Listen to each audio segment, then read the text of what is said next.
Welcome to the deep dive. Today, we're tackling something, well, monumental. A historical moment, an idea that really aimed to reshape things profoundly, even a century ago. That's right. And it's an idea that still sparks, let's just say, intense discussion. Imagine this. It's the 1920s, jazz age, Harlem Renaissance, but also deep, deep racial divides in A America. really turbulent time. And into this steps a leader. Not talking small changes, but a plan. A bold, controversial, often misunderstood plan for what was then called the Negro problem. And that leader, of course, is Marcus Garvey. We're diving into his Universal Negro Improvement Association, the UNAA, specifically through a key document from 1924. Right. It's called Aims and Objects of Movement for Solution of Negro Problem. And look, this isn't just some historical footnote. It's detailed. It's a blueprint, really, for a racial future that just flew in the face of so many ideas at the time. So on behalf of, everyone tuning in, our mission here is to get past the easy labels, the caricatures of Garvey.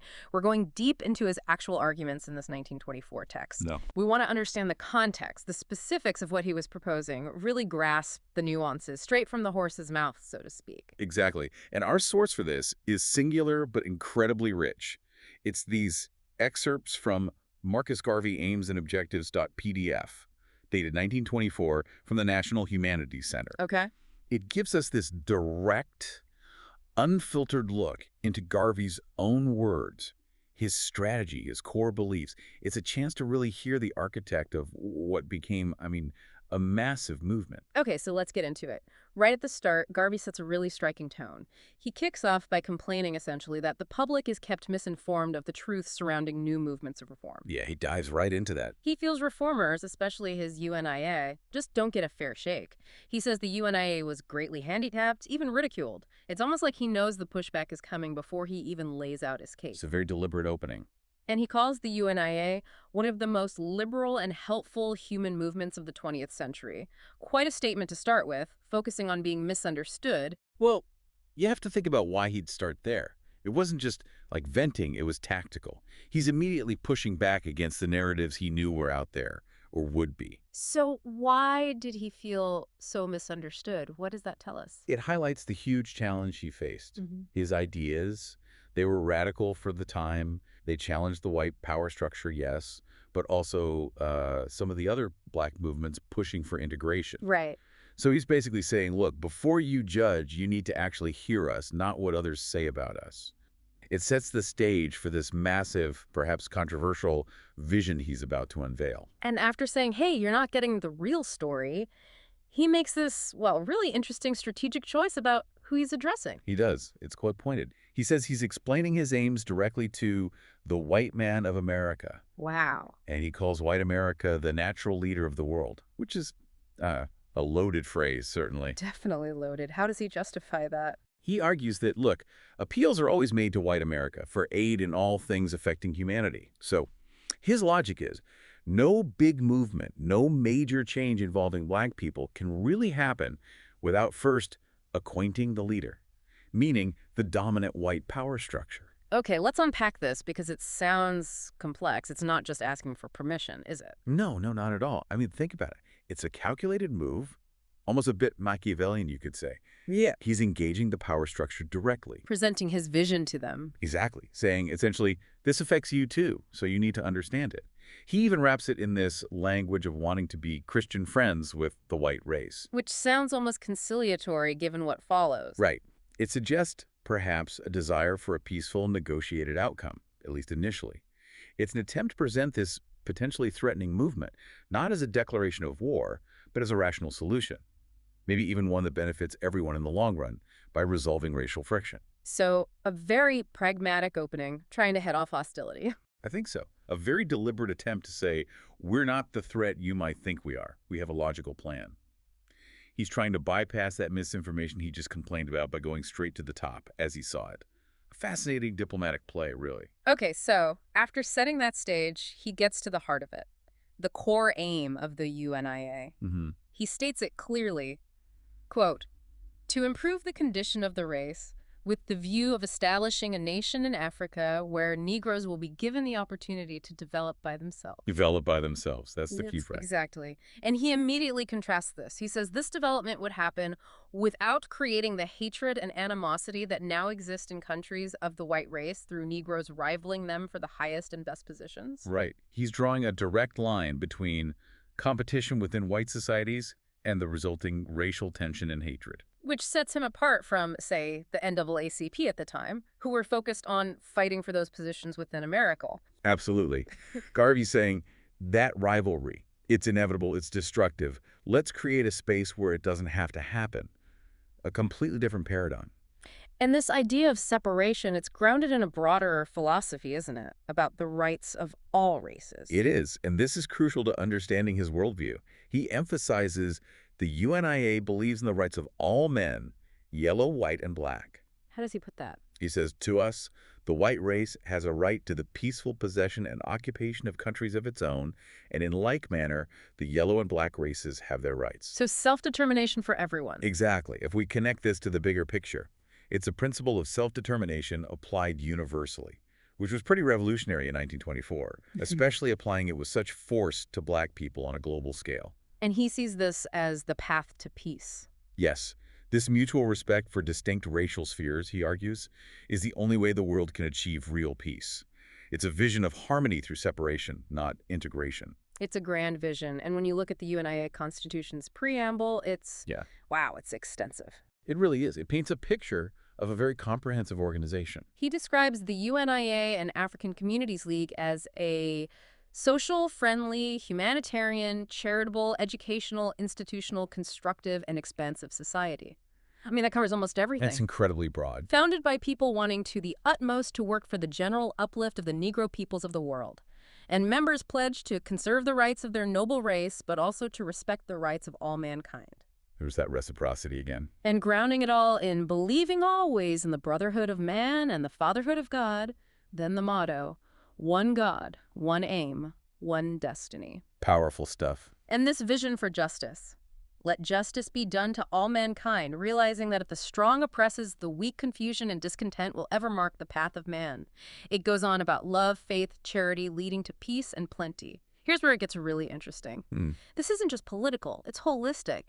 Moral, spiritual, social. Absolutely. It's a framework for an entire civilization, not just a political movement. Which brings us to the practical side, the declared objects. How are they going to do all this? Right, the action points. And they are remarkably specific. Things like to establish a universal confraternity among the race, promoting the spirit of pride and love. Practical help, too, to reclaim the fallen, to administer to and assist the needy. Okay. Then, reflecting the language of the time, to assist in civilizing the backward tribes of Africa.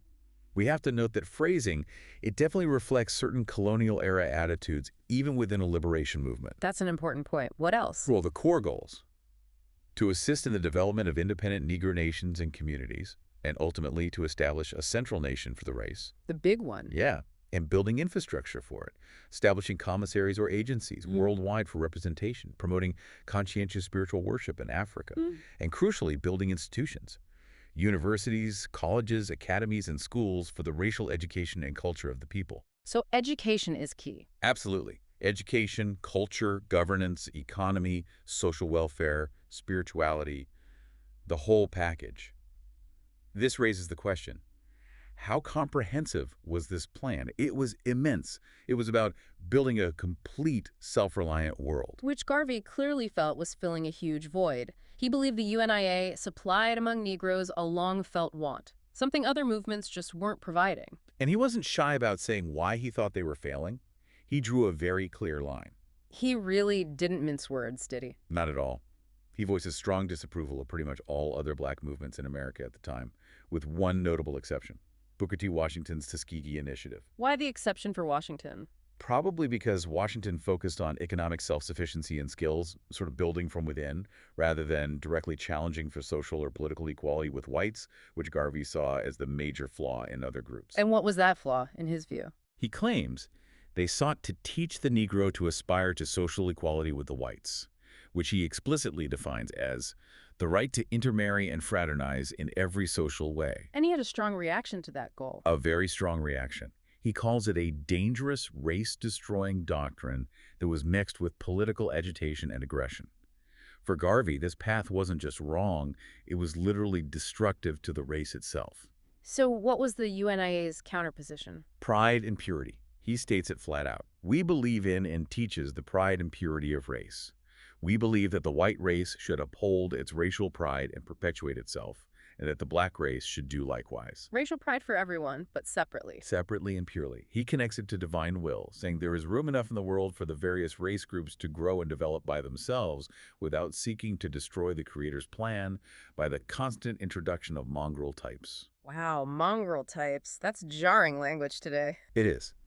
And he directly addresses the legacy of slavery here, saying the mixing that occurred under slavery, the mongrelization, as he calls it, was an unfortunate condition that should not be legalized and continued now to the harm and detriment of both races.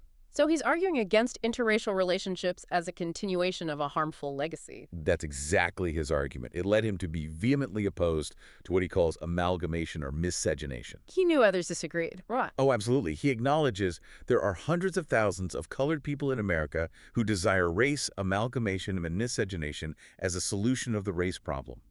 But he dismisses them, calls their views the ravings of such persons that the thoughtful of both races should just ignore. He's really setting himself against that integrationist wing. Completely. Which brings us squarely to his critique of W.E.B. Du Bois and the NAACP. This is a major fault line. How does he characterize their goals? He says the NAACP declares vehemently for social and political equality. And he lists examples. Negroes and whites in the same hotels, homes, residential districts, a Negro as president, members of the cabinet, governors. He notes the Chicago Defender, a major black newspaper, supported this. Okay, so he acknowledges these demands. He does. He even concedes they are the Negro's constitutional rights. But then comes the pivot, the big but. What's the but? He argues that reason dictates that the masses of the white race will never stand by the ascendancy of an opposite minority group to the favored positions. Therefore, he concludes, pushing for these rights, the Du Bois agenda will only lead, ultimately, to further disturbances in riots, lynching, and mob rule. That's a stark prediction. Incredibly stark. He's saying, yes, you have the right on paper, but pursuing it this way will get people killed. His solution, the only logical one in his view, to supply the Negro with opportunities and environments of his own, separate spaces. So he saw the NAACP's path as not just futile, but dangerous. Exactly. What's fascinating, and maybe a bit chilling, is his foresight about the intense, violent resistance that did accompany the civil rights movement later. He saw pushing for integration within the existing power dynamic as inevitably leading to more bloodshed, because the white majority, driven by self-preservation, wouldn't allow it peacefully. It's a grim outlook on the possibilities within America. A very grim outlook. Yeah. Which leaves him to try and redirect black ambition entirely. Right, this idea of reframing success. Yeah. He says, basically, you want to be president. The Negro who seeks the White House in America could find ample play for his ambition in Africa. Same for diplomats, senators, governors, all that energy, all that talent could be used to build your own nation in Africa. So why fight for a slice of the American pie, especially a contested, dangerous slice? When you could bake your own enormous pie in Africa, that's the essence of it. A complete reorientation of what constitutes success and ambition for black people. And how does he pitch this back to white America, the audience he started by addressing? He appeals to a sense of, maybe, obligation.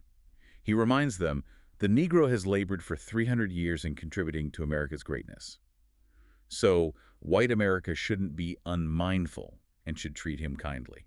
A sort of moral appeal. Yes, but then comes the pragmatism again, that crucial caveat. He says, look, all human beings have a limit to their humanity, and the humanity of white America, we realize, will seek self-protection and self-preservation.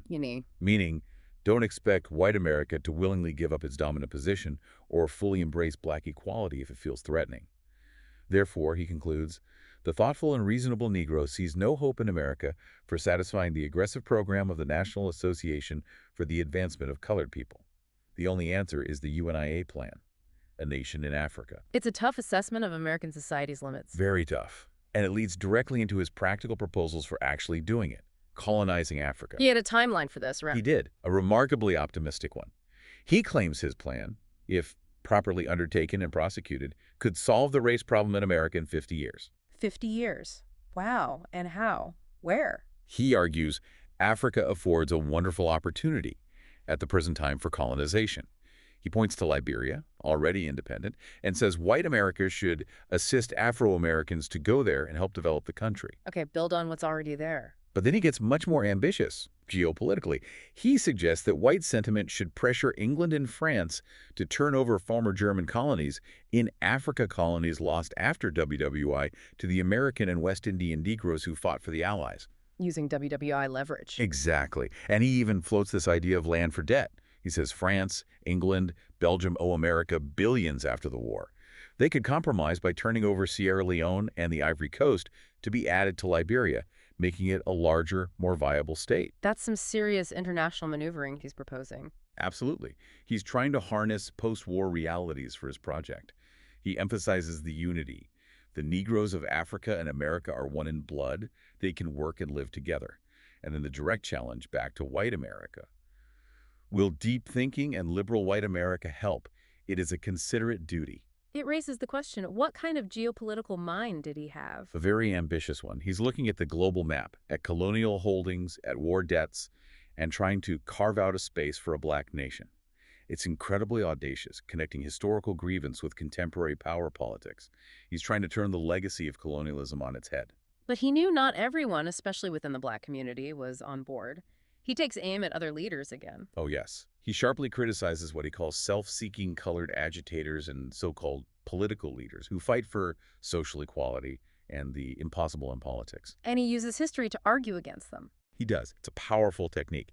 He says their resistance to his plan, their raving, is just like the slaveholders raving against abolition, or the British raving against American independence, or French monarchists raving against liberalism.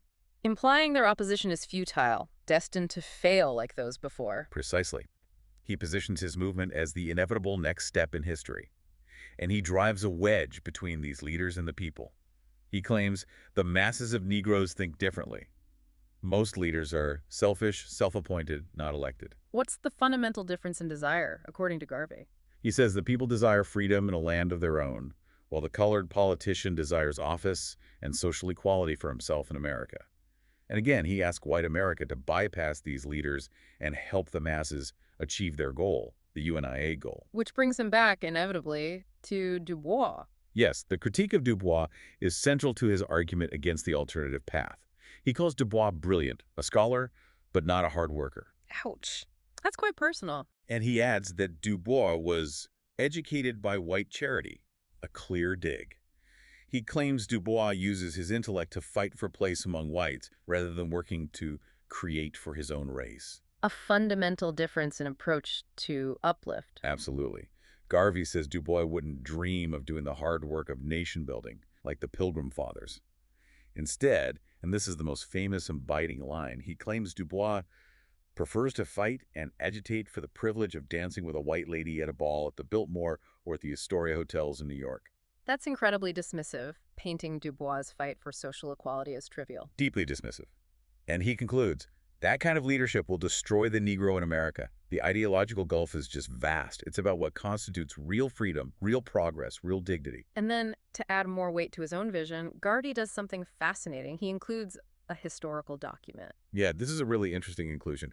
It's an extract from a speech made in the U.S. Congress way back on May 10, 1830, by a Mr. Burgess of Rhode Island. 1830.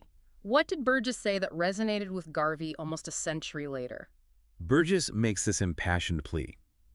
Africa, like a bereaved mother, holds out her hands to America and implores you to send back her exiled children. Wow. He reminds Congress of Africa's ancient greatness.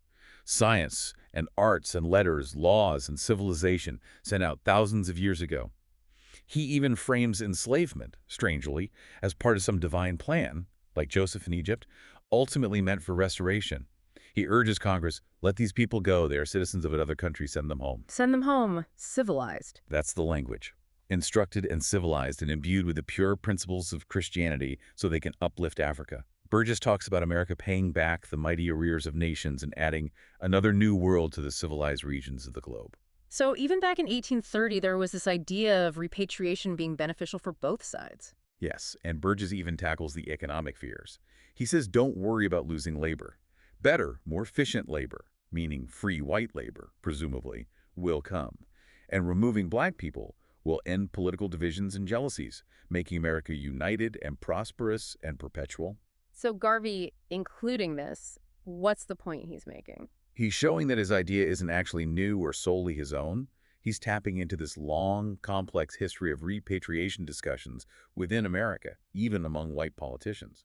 It gives his 1924 plan a historical precedent, makes it seem less radical, perhaps, and more like reviving an old, potentially viable solution. Grounding his argument in American history itself. Clever. Very clever. But he also acknowledges internal resistance from within the black community, specifically addressing skin tone, which is uncomfortable territory. What does he say? He observes, the very light element of Negroes do not want to go back to Africa. He claims they believe that, in time, through miscegenation, the American race will be of their type, which he calls a fallacy. He's drawing a line based on skin color and perceived assimilationist desires. It appears so. He again points to Du Bois and the NAACP, calling their agitation dangerous to both races in this context. He argues that off-colored people, as he terms them, should work to reestablish the purity of their own race, rather than seeking to blend in or perpetuate the abuse of both races. It's a call for racial unity, but on very specific, purist terms. Yes, he wants all elements of the Negro race to form a healthy whole, rejecting identity loss through mixing. It's a blunt assessment of internal divisions and very different ideas about racial destiny. So, wrapping up his argument, what's his final appeal? It's a call for honesty, directness. He says these statements are made because we desire an honest solution of the problem, and no flattery or deception will bring that about. No sugarcoating. None. He says, let the white and Negro people settle down in all seriousness and in true sympathy and solve the problem. Only then, he believes, can a new day of peace and good will be ushered in.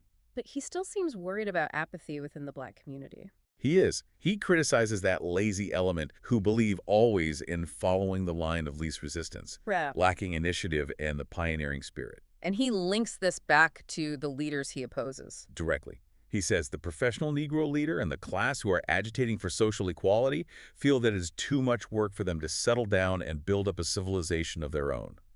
He accuses them of wanting to just seize on to the civilization of the white man instead. And fighting for things white people created rather than creating their own. Right. He sees this as building false hopes because natural reason suggests that the white man will not yield them.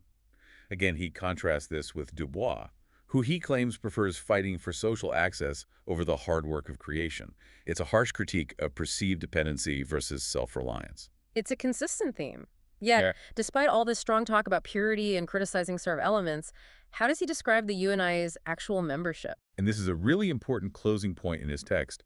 He emphasizes the UNIA's inclusivity within the race.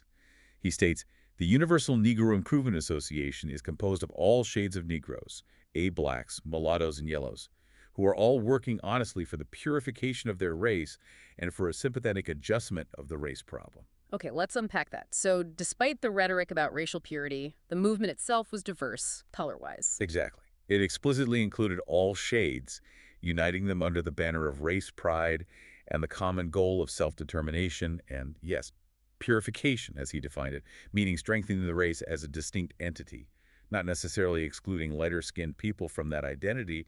It was about forging a collective destiny together. So we've covered a lot of ground here. Garvey's 1924 Aims and Objects is this incredibly detailed, ambitious, and, let's face it, controversial vision. Deeply controversial, then and now. Arguing forcefully for black self-determination through nation-building in Africa, rejecting integration in America as dangerous and futile, and laying out surprisingly specific plans, even geopolitical ones. And not shying away from fierce critiques of other black leaders and philosophies, particularly Du Bois and the NAACP's focus on social equality within the U.S. It really forces you to grapple with fundamental questions about race, power, and belonging. Which leads us perfectly to a final thought for you, the listener, to chew on. Given Garvey's stark warnings back in 1924, his predictions of violence if full integration was sought without an independent power base, his belief in separate racial destinies as the only path to peace, what echoes do these arguments have today? How do his ideas resonate or perhaps clash with ongoing debates about identity politics, self-determination, systemic racism, and how different groups relate to each other in our modern globalized world. Where is that line between healthy racial pride and potentially isolating separatism? And maybe the biggest question he raises, in the 21st century, is there truly room enough, as Garvey put it, for distinct groups to develop entirely on their own? Or are our fates inevitably tangled together? Heady questions. Definitely. Garvey's 1924 blueprint, whether you agree with it or vehemently oppose it, forces us to confront these enduring dilemmas about race, power, and the pursuit of liberation almost 100 years later. It's a conversation that's far from over.